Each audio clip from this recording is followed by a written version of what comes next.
Assalamualaikum warahmatullahi wabarakatuh. Salam sejahtera bagi kita semua. Salam Om Swastiastu, Namo Buddhaya, salam kebajikan. Perkenalkan, nama saya Handika Hidayat.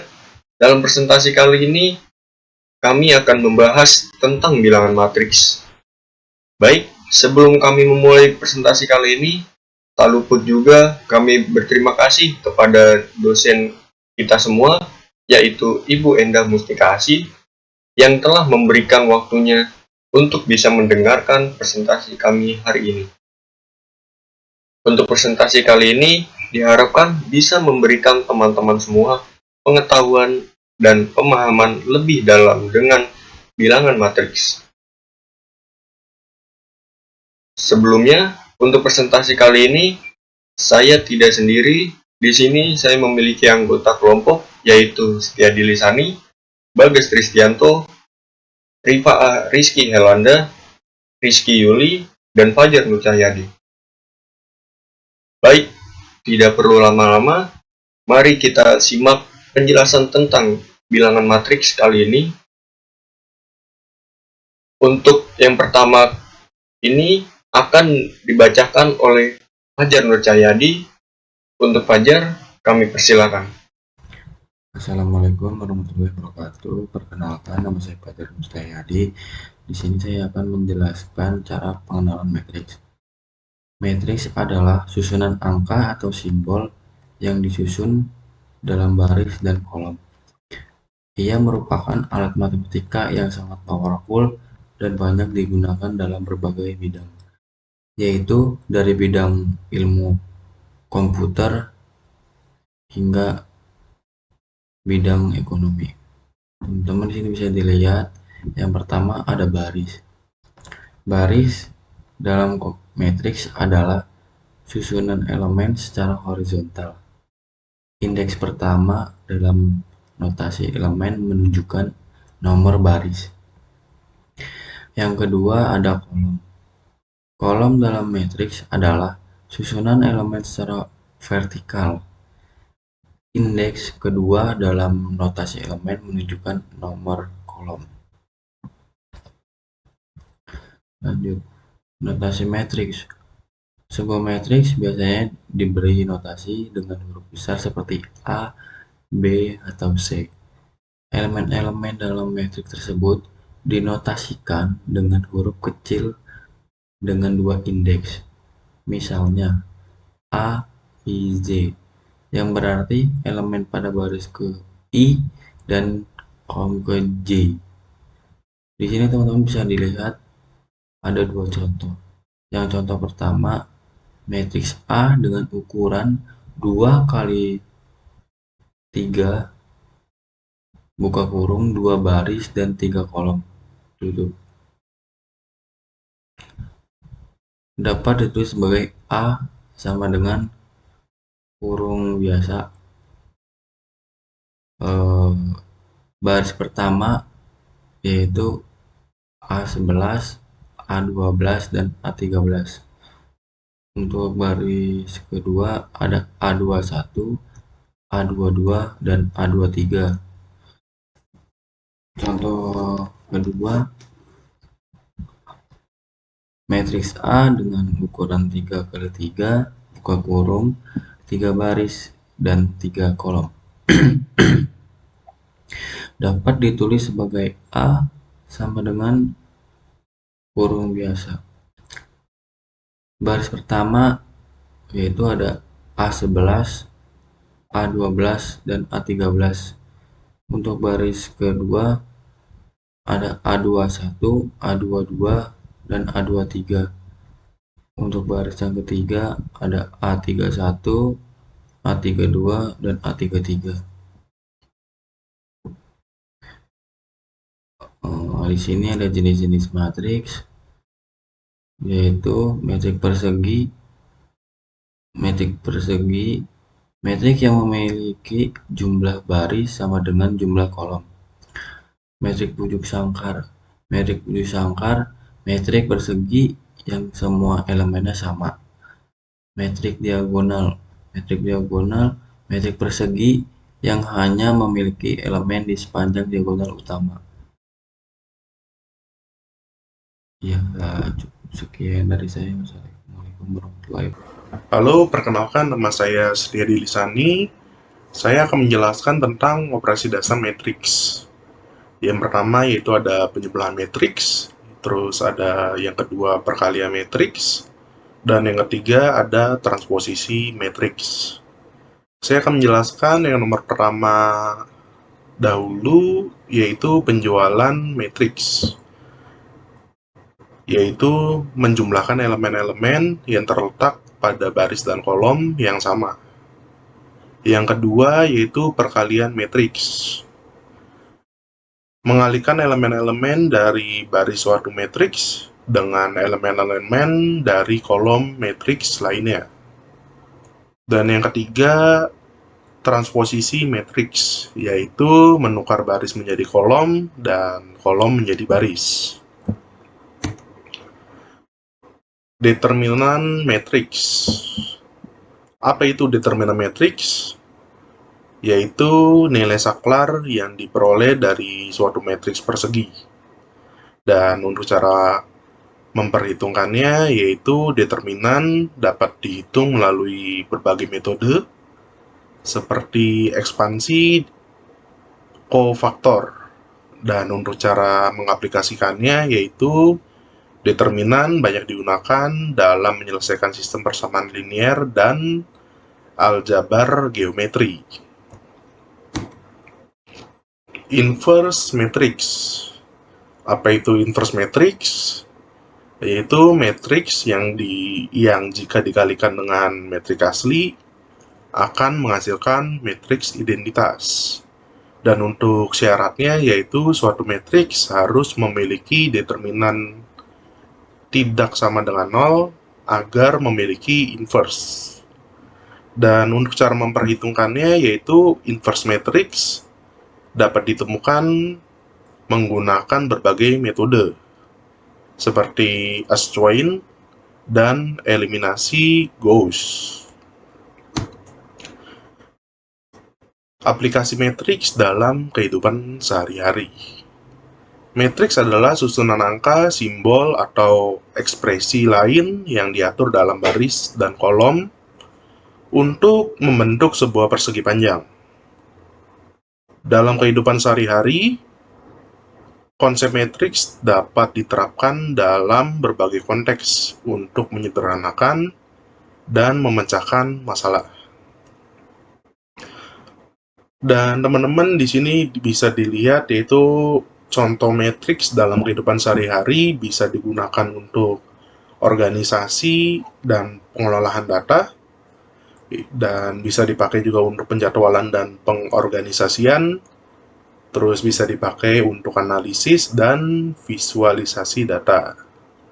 Sebenarnya contoh-contoh matriks dalam kehidupan sehari-hari banyak, namun saya akan menjelaskan 3 contoh saja, yaitu yang pertama ada organisasi dan pengelolaan data, yaitu matriks digunakan untuk mengorganisasi data dalam database. Ini mempermudahkan pengelolaan dan analisis data dalam berbagai aplikasi, mulai dari akuntansi hingga penelitian ilmiah. Dan yang kedua ini aplikasi matriks dalam kehidupan sehari-hari yang digunakan dalam sehari-hari yaitu penjadwalan dan pengorganisasian, yaitu matriks juga digunakan untuk membuat jadwal kegiatan seperti jadwal kelas, jadwal kerja, jadwal proyek, dengan mempertimbangkan berbagai keterbatasan dan kebutuhan. Matriks membantu kita mengatur waktu dengan lebih baik. Dan yang ketiga ini analisis dan visualis data, yaitu matriks digunakan dalam analisis statistik untuk memproses data survei, eksperimen, dan penelitian lainnya. Ini memfasilitasi identifikasi pola, tren, dan korelasi dalam data. Dan di sini ada contoh cara kerja matriks yang digunakan dalam pengelolaan inventaris. Matriks dapat digunakan untuk mencatat dan mengelola stok barang. Setiap baris bisa mewakili item yang berbeda, sementara untuk kolom bisa mewakili atribut seperti jumlah stok, harga, lokasi penyimpanan, dan tanggal masuk. Dan teman-teman bisa lihat di sini saya mempunyai contoh tabel untuk pengelola inventaris, yaitu untuk baris pertama yaitu terdapat item, jumlah, harga, lokasi, dan tanggal masuk. Dan untuk kolom pertama terisi item dan berbagai produknya, yaitu bisa dilihat di sini ada produk A, produk B, dan produk C. Dan untuk contoh yang kedua yaitu analisis penjualan. Matriks dapat digunakan untuk menganalisis data penjualan, baris mewakili hari atau minggu tertentu, dan kolom bisa mewakili produk yang terjual, jumlah terjual, dan pendapatan dari penjualan tersebut. Dan di sini teman-teman bisa dilihat untuk tabelnya penggunaan matriks dalam analisis penjualan. Yaitu untuk baris pertama yaitu ada tanggal, jumlah, terus ada produk A, produk B, dan produk C. Dan untuk kolom pertamanya yaitu ada tanggal, yaitu dengan diisi tanggal 1, tanggal 2, tanggal 3, bulan 6 2024. Dan di sini teman-teman bisa dilihat untuk pendapatan jumlah produk masih kosong dan total pendapatannya masih kosong. Di sini saya akan menjelaskan bagaimana caranya untuk mendapatkan pendapatan jumlah produk dan total pendapatannya. Nah, teman-teman bisa lihat di sini saya menggunakan aplikasi Excel untuk mendapatkan pendapatan jumlah produk dari produk A, produk B, dan produk C. Dan saya akan menghitung total pendapatan dari berbagai jumlah produk, yaitu dari produk A, B, dan C. Dan di sini saya menambahkan keterangan, yaitu produk A dengan harga $1, dan untuk produk B $2, dan untuk produk C $3.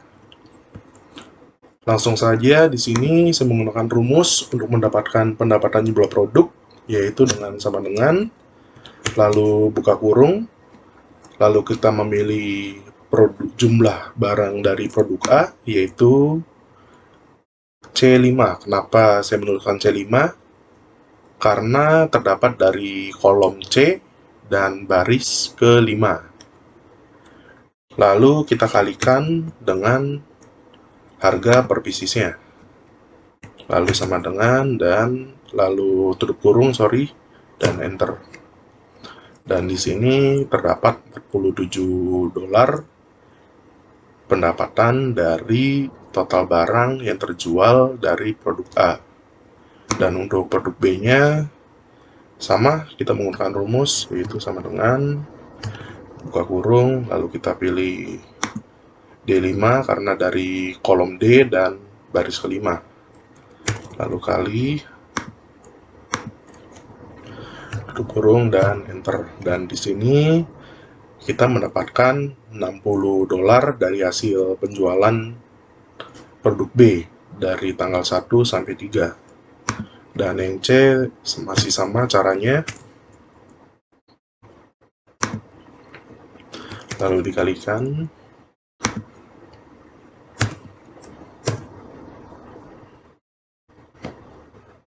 Dan hasilnya $54 dari total penjualan produk C dari tanggal 1 sampai tanggal 3. Dan di sini saya akan mencari total pendapatan atau menjumlahkan pendapatan A, B, dan C, yaitu dengan cara dengan rumus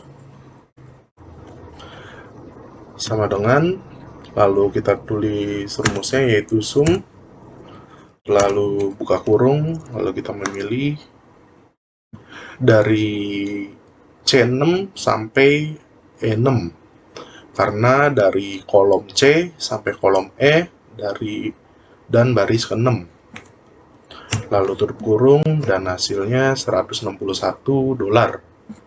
Hasil pendapatan dari penjualan dari tanggal 1 sampai tanggal 3. Oke, teman-teman, tadi saya sudah menjelaskan bagaimana caranya untuk mendapatkan jumlah produk dari total produk A, produk B, dan produk C. Dan di sini bisa dilihat untuk pendapatan jumlah produk dari produk A yaitu $47, terus dari produk B $60 dan produk C $54, dengan total pendapatan $161. Oke deh, di sini ada rekan saya Riva ingin menjelaskan studi kasus dari data karyawan toko sembako Bintang di Langit. Dan tanpa berlama lagi, silakan untuk rekan saya Riva untuk menjelaskan studi kasus dari data karyawan toko sembako Bintang di Langit. Sekian dari saya Setia Disani, saya pamit undur diri, terima kasih. Oke, baik teman-teman. Perkenalkan, sebelumnya nama saya Riva Rizky Helanda. Kali ini saya akan menjelaskan studi kasus matriks, di mana kita mempunyai data karyawan toko sembako Bintang di Langit yang berdomisili di Rengas Dengklok. Kita mempunyai 6 karyawan, terdiri dari 2 kasir dan 4 pramuniaga, dan dibagi menjadi 2 grup. Operasional toko Senin sampai dengan Sabtu, dan hari Minggu libur. Yang kedua, jam operasional toko jam 8 sampai dengan jam 4. Dan shift 2-nya jam 3 sampai dengan jam 11. Keterangan di sini menjelaskan status karyawan adalah freelance, yang bila mana jika hadir dibayar dan jika tidak hadir maka tidak dibayar. Yang kedua, karyawan yang tidak hadir atau tanpa pemberitahuan apa akan dipotong gajinya sebesar 50.000 satu kali alfa. Di sini terjadi 2 studi kasus. Yang pertama, hitunglah total absensi hadir, sakit, cuti, apa, dan juga libur. Dan yang kedua, hitunglah total gaji plus uang makan dikurangi potongan apa yang diperoleh karyawan selama 1 bulan. Selanjutnya saya akan menjelaskan bagaimana cara menghitungnya. Baik, teman-teman bisa lihat di sini sudah saya buatkan ya, tabel absensi dari mulai tanggal 1 sampai dengan tanggal 31. Ya, di sini kita belum dijawabkan berapa total sakit, cuti, apa, dan total hadir mereka. Dan juga di bawah cara perhitungan gajinya. Oke, pertama saya akan menjelaskan bagaimana cara menghitung total sakit, cuti, alfa, dan juga total hadir. Ya, yang pertama di sini kita masukkan rumusnya sama dengan ya count if. Ya, count if, kita klik tab, ya, habis kita tab, itu kita masukkan range-nya. Ya, teman-teman mau menghitung apa? Contoh sakit, dan rank-nya di rank kolom apa? Ya, yang pertama, ya, kita ke count if, kita isi dari mulai F4 sampai dengan AJ. Ya, kenapa F4? F4 adalah absensi si Bapak Ridwan Abdullah di tanggal 1. Jadi garis F kolom nomor 4. Ya. Dan selanjutnya di sini ada kolom AJ sampai dengan kolom AJ. Ya. Jadi F4 sampai dengan kolom AJ, ya, kita kasih koma. Ya. Kita kasih koma. Teman-teman kategorinya apa? Menghitung sakit. Oke, kita kasih logo sakit, ya. Simbol sakit di sini keterangannya S. Baik, kita tulis S, kutip S sama dengan kutip lagi, dan juga tutup kurung. Ya, seperti ini. Teman-teman bisa lihat rumusnya. Selanjutnya kita bisa enter saja. Nah, ketahui Bapak Ridwan Abdullah terdapat sakit 1. Ya. Nah, ini kita lihat sakit 1 di mana? Di tanggal 1. Ya. Selanjutnya cuti, sama rumusnya seperti tadi. Ya, sama dengan count if, ya, count if, dan kita masukkan lagi range-nya. Ya, range-nya tadi itu di F4. Ya. Sekarang kita mau lihat absensi Bapak Ridwan Abdullah. F4 sampai dengan AJ4. Ya, kita klik lagi koma. Nah, kita mau lihat apa di sini? Cuti. Di sini cuti adalah keterangannya C. Ya, kita kasih kutip C, kutip lagi dan tutup buka kurung, jangan lupa, lalu enter. Ya. Cuti 2 ada di mana kita lihat? Oh ya nih, di tanggal 27 dan 28. Ya. Selanjutnya apa juga sama seperti kayak tadi ya. Sama dengan count if, ya. Count if, ya. Dari F sampai dengan AJ 4. Ya. Apa di sini keterangan apa? Tulis A, kutip, enter. Ya. Oke. Sini A, ya, F4 dan AJ4 ini sama dengan 1. Seperti ini. Ya, apa yang kosong. Kita lihat teman-teman, ya. Oke. Lihat ya, apa namanya? Total hadir. Ya, di sini total hadir ada shift 1 dan juga shift 2. Sama terusnya. Cuma nanti kita tambahkan saja ya. Dengan count if, ya. If, ya, tulis di sini count if, ya. Terus sama tadi ya, AJ. Ya. Tadi kan di kolomnya kolom AJ.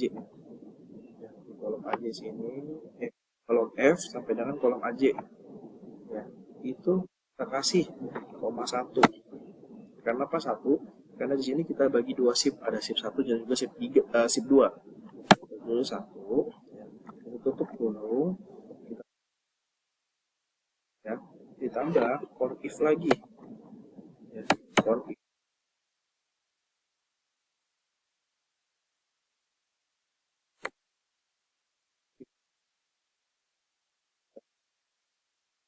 Sama demo AJ4, kita kasih koma 2. Ya. Jadi ada shift 1 dan juga shift 2. Ya, teman-teman ya. Paham ya di sini ya. Oke, kita kasih enter saja. Ya, di sini langsung sebanyak 24. Ya. Jika sudah, kita blok dan kita klik dua kali. Klik. Nah, ini nanti hapus saja. Tidak terhitung tadi ada seperti ini. Ya. Teman-teman, bisa langsung dilihat cara perhitungannya. Ya, ini menjawab studi kasus nomor 1. Berapa sakit, cuti, apa, dan total hadir. Ya. Dan di sini kita menghitung insentif kehadiran. Ya. Tadi sudah dijelaskan di mana satu harinya itu mereka digaji sebesar 200.000. Jadi sama dengan ya, total kan ini kita ambil di sini 24 dengan Bapak Ridwan Hanif. Kita kali 200.000.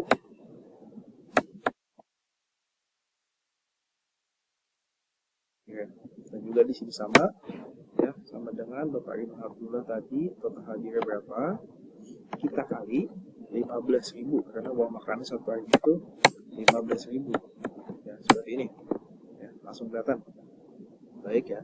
Nah, di sini ada gross salary yang dimana gross salary ini adalah gaji kotor, yaitu dengan insentif kehadiran ditambah tunjangan makan. Nah, ini bisa dibilang itu adalah gaji kotor. Ya. Selanjutnya ada lagi perhitungan gaji deduction atau potongan gaji, yaitu karena apa? Jika ada apa? Cek apakah ada apa Bapak Ridwan Abdullah ya. Di sini sama dengan kolom alfa yang kita klik terusnya. Ya. Ini kan kita kurangi 50.000 ya. Jika terdapat berarti kita kurangi 50.000 sini. Ya. Seperti ini. Ya. Nah, di sini strip berarti tandanya tidak ada. Lalu berapa gaji take home pay, gaji bersihnya ya. Selanjutnya kita menghitung gaji bersihnya ya. Dengan ya. Gaji kotor ya kita kurangin ya, kita kurangin gaji deduction potongan gajinya ya, jadinya kita lihat berapa ya. Oke. Salah, kita cek dulu ini R ya, 1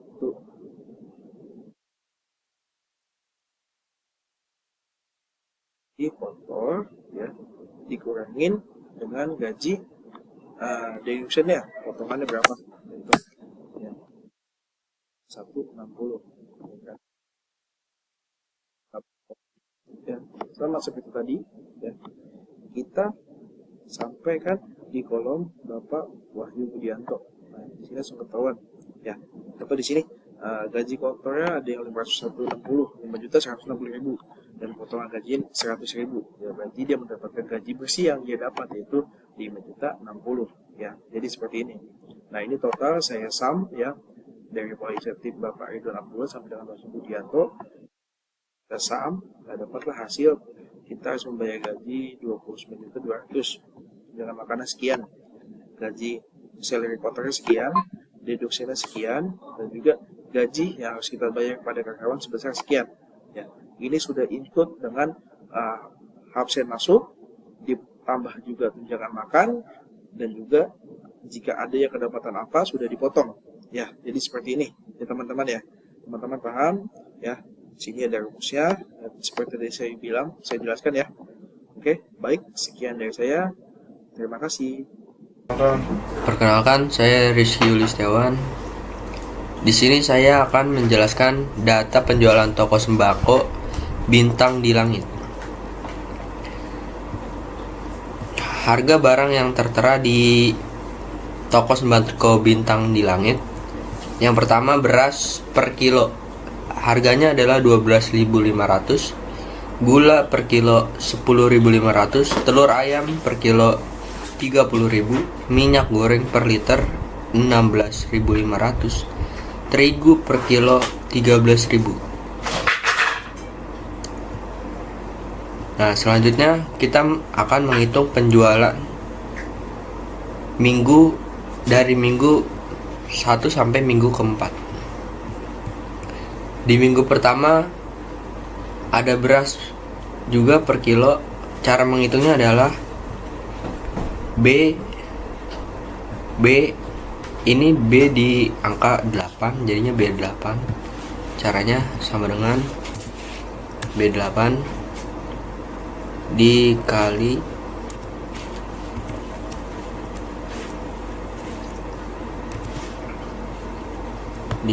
B16 karena di nomor 16.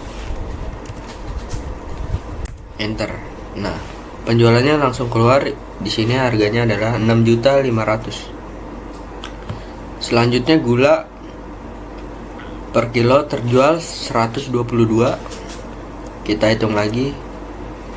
Gula di B9. Rumusnya sama B9 dikali B17. Langsung enter.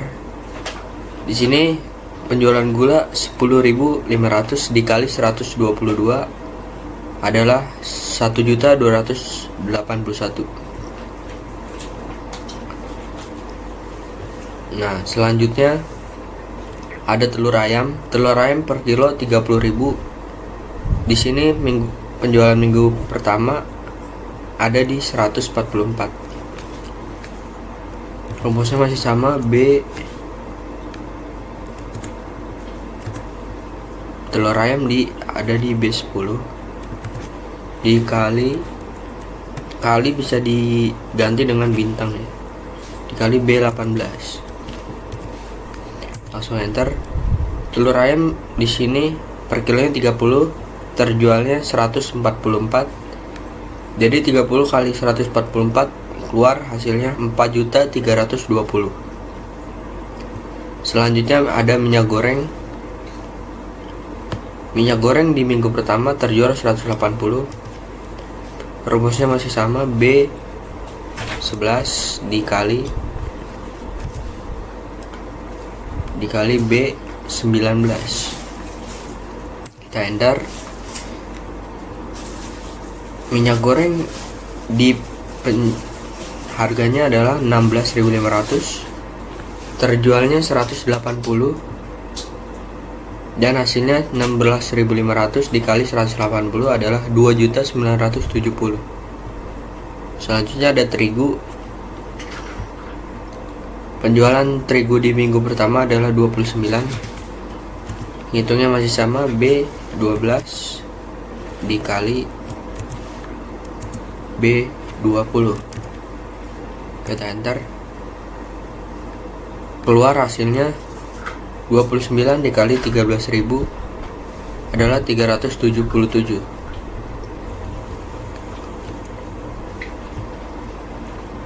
Nah, semuanya kita total sekarang. Nanti aja kalau enggak. Selanjutnya di penjualan minggu kedua, di sini beras terjual 285, gula terjual 30, telur terjual 314, minyak goreng per liter terjual 189 liter, terigu terjual 150. Hitungnya masih sama, B sama dengan B 8 dikali F 16. Kita enter. Total penjualan harganya adalah 285 dikali 12.500 adalah 3.562.500. Nah, selanjutnya ada gula. Per kilo terjualnya hanya 30 kilo saja. Pakai cara yang sama, B 9 dikali F 17. Kita enter. Hasilnya adalah 10.500 dikali 30 sama dengan 315.000. Selanjutnya telur ayam terjual 314 kilo dan harganya adalah 30.000. Kita hitung, B 10 dikali F 18. Kita enter, langsung keluarnya 9.420. Jadi penjualan di minggu kedua telur ayam terjual 314 kilo dikali 30.000. Hasilnya adalah 9.420. Selanjutnya minyak goreng. Minyak goreng di minggu kedua terjual 189. Kita hitung lagi, B11 dikali F19. Semuanya caranya sama, langsung aja kita hitung. B12 dikali F20. Kita enter, langsung keluar 1.950. Di minggu ketiga beras terjual 155, gula terjual 75, telur terjual 217 kilo, minyak goreng terjual 310 liter, terigu terjual 50 kilo. Langsung aja kita hitung, B8 sama dengan B8 dikali J16. Enter, langsung keluar jawabannya. Cara cepatnya adalah tinggal di seret ke bawah, ditekan seret ke bawah, langsung keluar totalnya juga. Lanjut di minggu keempat beras terjual 470, gula terjual 20 kilo, telur ayam terjual 50 kilo, minyak goreng terjual 130, terigu terjual 210 kilo. Oke, kita hitung B8 sama dengan B8 B8 dikali N16. Kita enter. Cara gampangnya adalah kita tekan langsung seret ke bawah. Nah, langsung keluar jawabannya. Selanjutnya kita akan menghitung total pendapatan per minggu dan menghitung rata-ratanya. Sebelumnya kita akan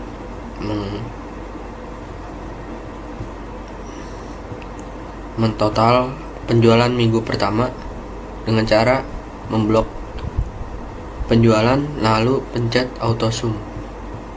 Langsung keluar jawabannya di sini. Lanjut di minggu kedua. Untuk minggu pertama totalnya adalah 15.448.000. Lalu minggu kedua sama caranya, masih sama, pencet auto sum, langsung keluar. Penjualan minggu ketiga 14.350.000. Penjualan minggu keempat 12.460.000. Langsung selanjutnya saya akan menghitung total pendapatan per minggu dan mencari perhitungan rata-ratanya. Minggu pertama kita mendapatkan 15.448.000.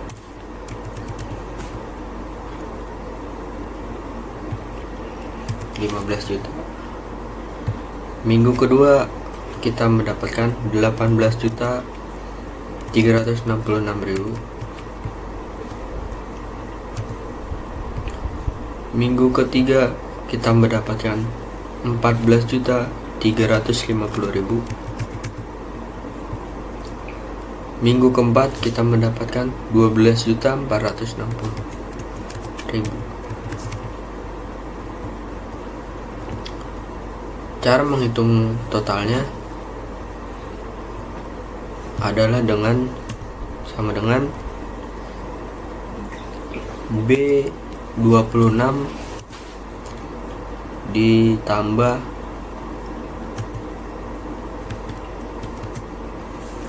B27 tambah B28 tambah B29.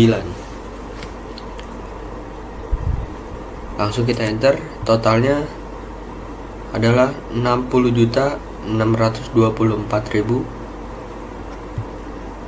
Cara menghitung pendapatannya adalah B30 dibagi sama dengan dulu B30 dibagi 4. Langsung enter. Keluar totalnya. Rata-rata pendapatan dalam bulan ini di toko sembako bintang di langit adalah 15.156.000. Selanjutnya ada teman saya yang ingin melanjutkan ini. Sekian dan terima kasih. Halo teman-teman, perkenalkan nama saya Bagas Tristianto. Di sini saya ingin menghitung data pembelian toko bintang di langit. Pertama, kita akan menjelaskan barang apa saja dan harganya yang telah kita beli. Pertama, beras per kilonya dengan harga 11.500. Kedua, gula dengan per kilonya dengan harga 8.500. Ketiga, telur ayam dengan harga 28.000 per kilo. Yang keempat, minyak goreng dengan harga 15.000 per liter. Yang kelima, terigu dengan harga 10.000 per kilo. Di sini saya ingin mentotal nama barangnya dan total barangnya, serta saya ingin mendapatkan harganya. Pertama, saya akan menghitung harga berasnya. Harga berasnya per kilo 11.500. kita buka kurung dulu, buka kurung 11.500 dikali total barangnya beras sebanyak 150 kilo,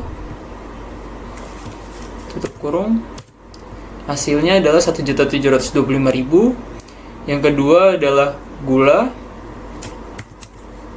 dengan harga 8.500 per kilo dikali 30 kilo adalah 255.000. Yang ketiga adalah telur ayam. Kita membeli dengan harga 28.000 per kilo dikali 15 kilo adalah 420.000. Yang keempat adalah minyak goreng dengan per liternya dengan harga 15.000. Sorry ada kesalahan teknis. 15.000 dikali 50 liter adalah 750.000. Yang terakhir adalah terigu dengan harga 10.000 per kilo. Kita membeli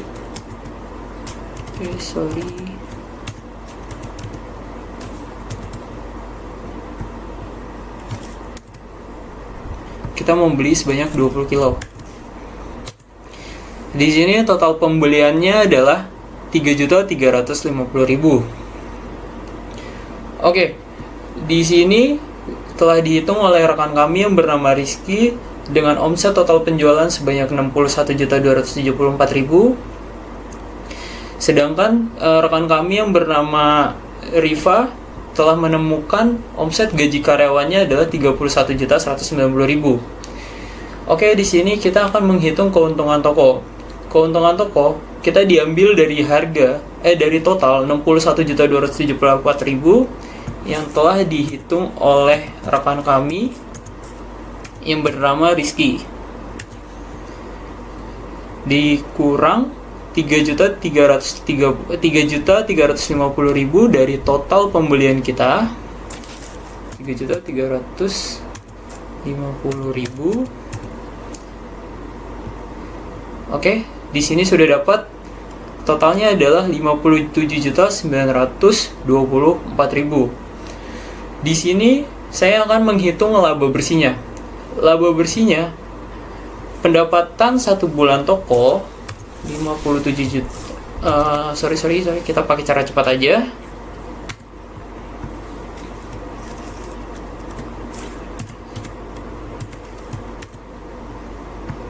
Dikurang dari gaji karyawan yang telah ditemukan oleh Riva. Oke, laba bersih atau keuntungan dari toko bintang di langit sekitar 26.734.000. Sekian dan terima kasih. Wassalamualaikum warahmatullahi wabarakatuh. Oke, baik. Bisa kita lihat di sini merupakan grafik penjualan yang sebelumnya dibahas oleh rekan saya Rizky. Di sini saya akan menerangkan kembali untuk data analisis yang sebelumnya rekan saya jelaskan. Di sini bisa kita lihat di minggu pertama yaitu sebesar Rp15.448.000. Lalu di minggu kedua ada sebesar Rp18.366.000.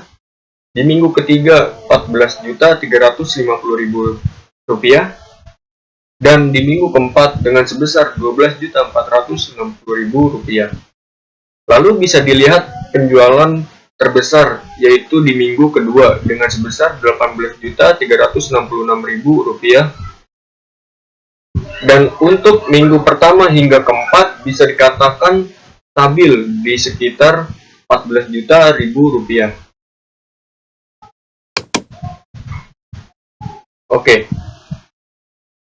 Kesimpulannya di sini, yang pertama, matriks adalah alat matematika yang sangat powerful.